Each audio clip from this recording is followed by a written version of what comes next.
If I was to ask you, what's the best piece of advice you've ever been given, what would it be?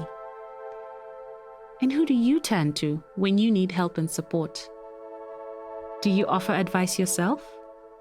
And do you ever share the experiences of your mistakes? Or do you hide them? This is something I've been thinking a lot about in my own life, ever since I became a mother. Her name is Dududu. My name is Namulanta Kombo. The name of a rainbow. It's true. 5 years ago, my daughter was born here in Kenya. Dad, We live in the capital, Nairobi. I want to come to the. I'm going to call my daughter Coco. That's my pet name for her. Can I hang on your hand? I started asking my friends and family if they would write her a letter. I'm writing to you because I know I wanted these letters to have some sort of advice, hopefully based on something that had happened to them, that they had learned from. I was brought up believing that the end goal was marriage. So what do I want you to know or learn? That it's your choice. I managed to collect quite a few, Don't dress because you want to impress a boy. and I treasured them and hoped to collect more. So when I saw an advert for a competition to win a chance to make a new BBC podcast, I thought, could I do something bigger? Instead of just my friends and family, what if I could ask for letters from people all around the world? And instead of it being for just my daughter, it could be for all daughters, a sort of handbook to life. So I entered the BBC's first international podcast competition. And I couldn't believe it when I found out I won. Now here I am speaking to you. So this is it. Dear daughter. Dear daughter, My dear daughter, Dear daughter, Dear Daughter, the podcast I'm making with the BBC World Service. Episode 1 for Coco. I've already got the treasured letters from my own friends and family. And I've already received some from you, from all around the world. In each episode, I'll be taking a letter, sometimes two, and we'll explore it with the person who wrote it. And in this first episode, I wanted to talk to someone with experience of doing this sort of thing, who's been writing letters to her daughters for 20 years. I started when they were babies, collecting stories, writing stories with a goal of delivering them to them on each of their 21st birthdays. But it seems only fair that I should start with one of my own. This is a piece of me for Coco, and now for you too. Dear daughter, if I'm to be honest, I never thought that I would be a mum. I thought I would remain the aunt that spoils the children of friends and family and be satisfied. I wondered how I could possibly raise a child when I was still figuring out who I was. I wanted to travel the world and have fun and work on projects, and I could not envision how I would balance such a full life with a baby. I found out that I was pregnant with you 2 days before Christmas, and I was thrilled. I realized that we were going to have to work this all out together because I actually wanted you more than I knew. Pregnancy is an exciting journey, but I sometimes felt lonely with the insomnia and changes I had to make to my lifestyle. So I had a lot of time to wonder. I wondered whether I would be a good mother. What would happen if I was not around for you? Or what if I did not know all the answers? I wondered what you would be like and the type of person you would be. But nothing, and I mean nothing, prepared me for the blessing that you are. You came a month earlier than your due date, and you have been moving to the beat of your own drum. And I love it. You're just loyal, funny, thoughtful, self-aware, smart, and a complete joy to be around. I did feel more confident when you came along, and then your birth brought me face to face with my own mortality. I needed a way to share with you more about myself and my own experiences, which I felt would help you create your own path. I thought about all the advice that others could give you, and I realized that this could potentially help you even more. So I started collecting letters of advice from friends and family for you to read one day. Sweetheart, people have such amazing life stories, and I just know you will find value in them. So often we do not listen. We don't try to understand. For me, there is so much that I want you to know. Where do I begin? I think ultimately, I want you to know who you are. For many, including myself, I continue to feel more self-aware as I grow older, which is fine. But what if I had this confidence earlier? As a child, you have it, and I do not want you to lose it. You think you look fantastic. You ask questions. You give answers. You play with who you want to and on your own, if that's how you feel. You are smart and you know it. You scream and you let it out. It's so inspiring to watch you live. You may doubt yourself sometimes and feel unworthy, but you are truly enough. It's not always easy to remember this, but your dad and I are going to do our best to help you on your journey, and we are so lucky to have you. Let's you and I stay friends, even when it's weird or hard, when you don't think I understand or know what I'm talking about. Please know that I 100% have your back and that you can trust me. I have so much to say, but utmost, and like the rabbit in your favorite book says, I love you right up to the moon and back. Your mummy. That was to my daughter, who is currently 5. There are so many things that I would like to say to her. This was just my first attempt. But now I want to introduce you to Lisa. So I live in New York. I've lived in New York most of my life, with the exception of college when I was in Massachusetts. I am the very proud mom of 2 daughters. My daughter Sarah will turn 26 on Saturday, and my daughter Megan will turn 25 in March. For 20 years, she wrote a series of letters to Sarah and Megan. I started when they were babies, collecting stories, writing stories, with a goal of delivering them to them on each of their 21st birthdays. And this for me is incredible. I'm just embarking on this journey to write my own letters and to collect letters from other people.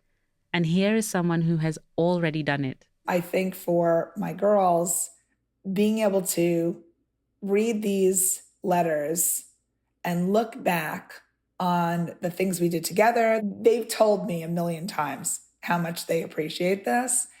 You know, I had hoped when I was writing them that they would love these letters as much as I loved writing the letters to them.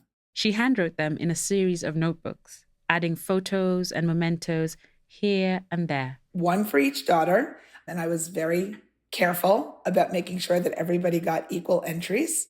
When Lisa first became a mum, she loved documenting those milestones of her newborn. First smile, first laugh, starting to eat solid food.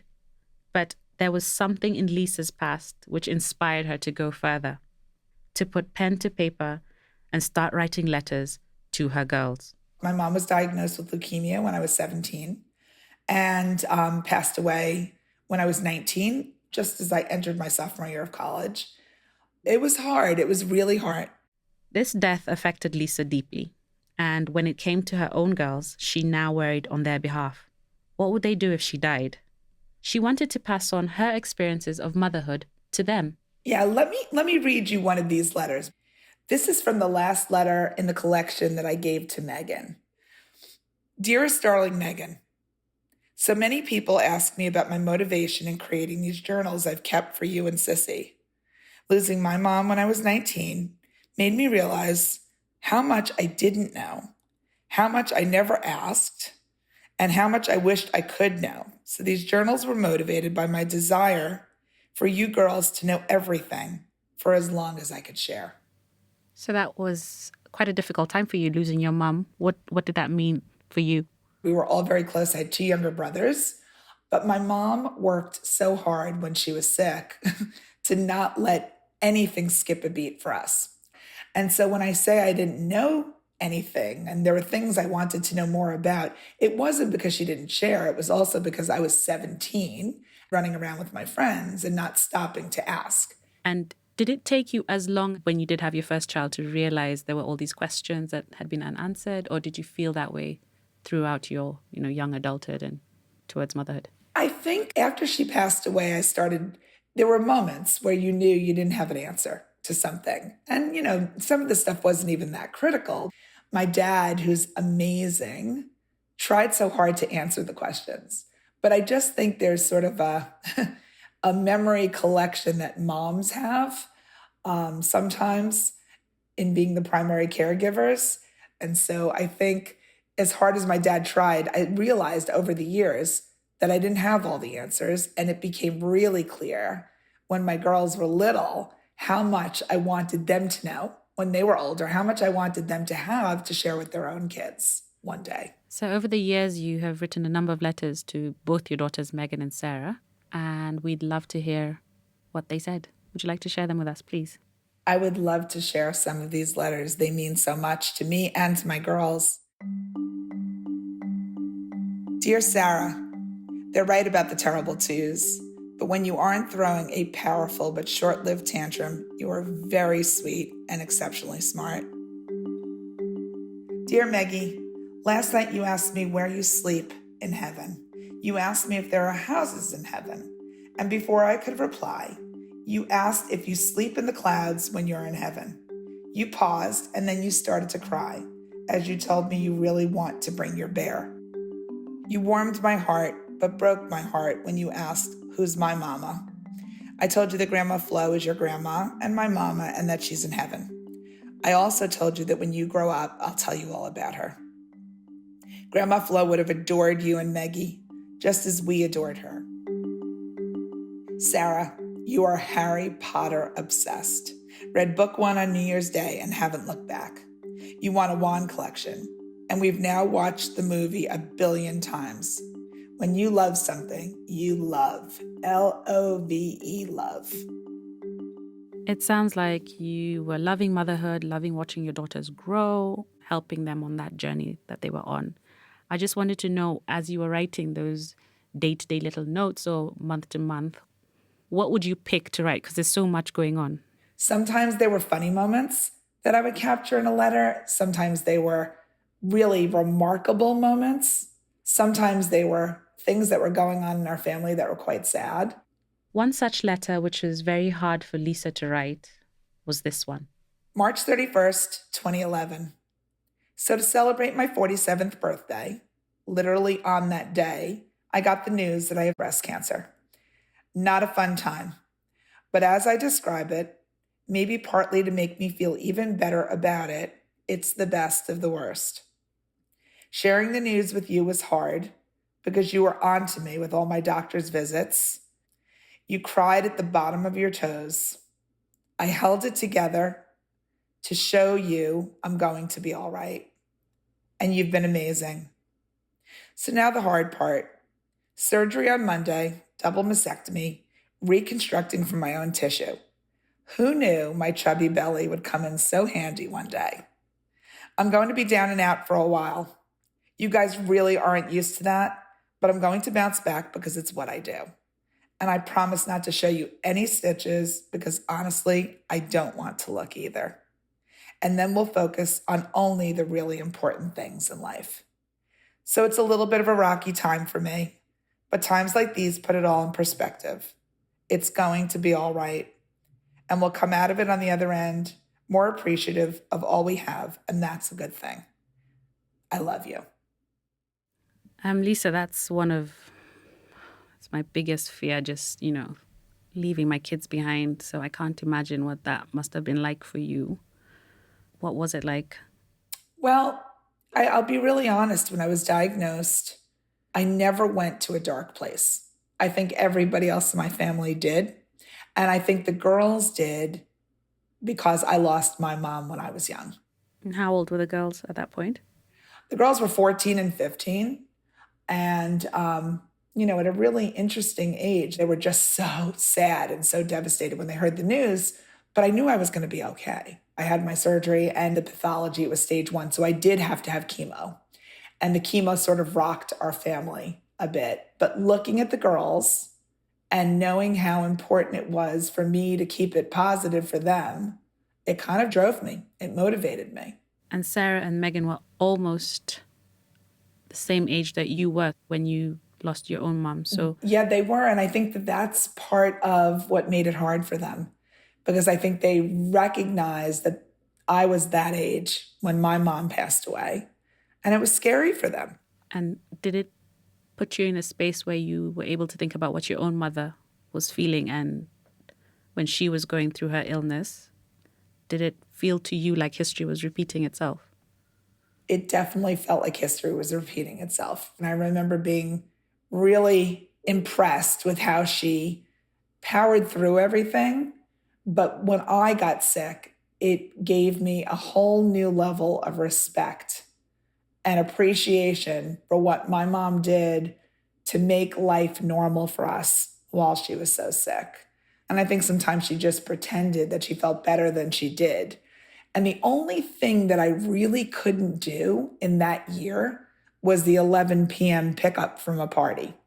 Other than that, I would still do the carpools. I would still do anything that I could. I mean, obviously not in the first 6 weeks after surgery, but once I was done, I just wanted to keep it as normal as possible in this house. So as worried as they were about me, they also went on with their lives, which is what they needed to do. And I felt really good that I was able to create an environment where they could do that. And through Lisa's letters about that time, she hopes her daughters can take away something useful. You know, there are going to be hard days. You have to wake up in the morning and sort of start with a positive frame of mind. You know, sometimes there are hard days and you just accept that. The biggest advice that I give them all the time: look after the things that you can control. The things that you can't control, sometimes you just have to roll with. And thankfully you're recovered and here today, and it's been 10 years. Oh, this is a big year, so I feel great. And this past April was my 10-year anniversary, and next month will be my 10-year anniversary from finishing the treatments. And you've been able to witness your children, get to young adulthood and grow up. Which is a complete treasure. I have such a good time reading through these letters. I hope that one day, I can almost imagine it, both Megan and Sarah sitting down with their children and reading these books and laughing and maybe shedding a tear. My mom's got an amazing memory, actually, and she'll tell you whatever you ask her, whatever you need to know. So I just can't imagine not being able to ask her, the situation that you were in, and not having the person that has the answers to these questions. So I just think what you did was amazing. I've got a phenomenal memory, but when I go, my memory is going to go with me. And so the ability to get people to capture in letters some of the important times in their lives is just a beautiful gift. And it's not something that anyone should feel like they have to do. It's something, or an obligation, but rather something that brings them joy. Writing these letters brought me incredible joy.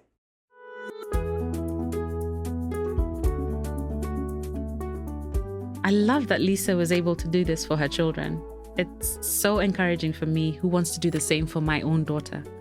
I was also taken with how Lisa did everything she could to make life as normal for her daughters, despite having cancer. She has had to do all this without the support and guidance of her own mother. She's made me realize just how much I want to hear from my own mum and ask as many things as possible. My mum has always been a source of strength, support, love, and comfort, and she is my measure of motherhood. But I guess I never actually stopped to talk to her about it. So I won the competition with BBC. Congratulations. Thank you. And one afternoon recently, I went over to my mum's house and set up a very informal recording session. She's called Dorcas, by the way. You can hear my daughter in the background. I was wondering, first of all, how similar am I? Or how similar is she to me?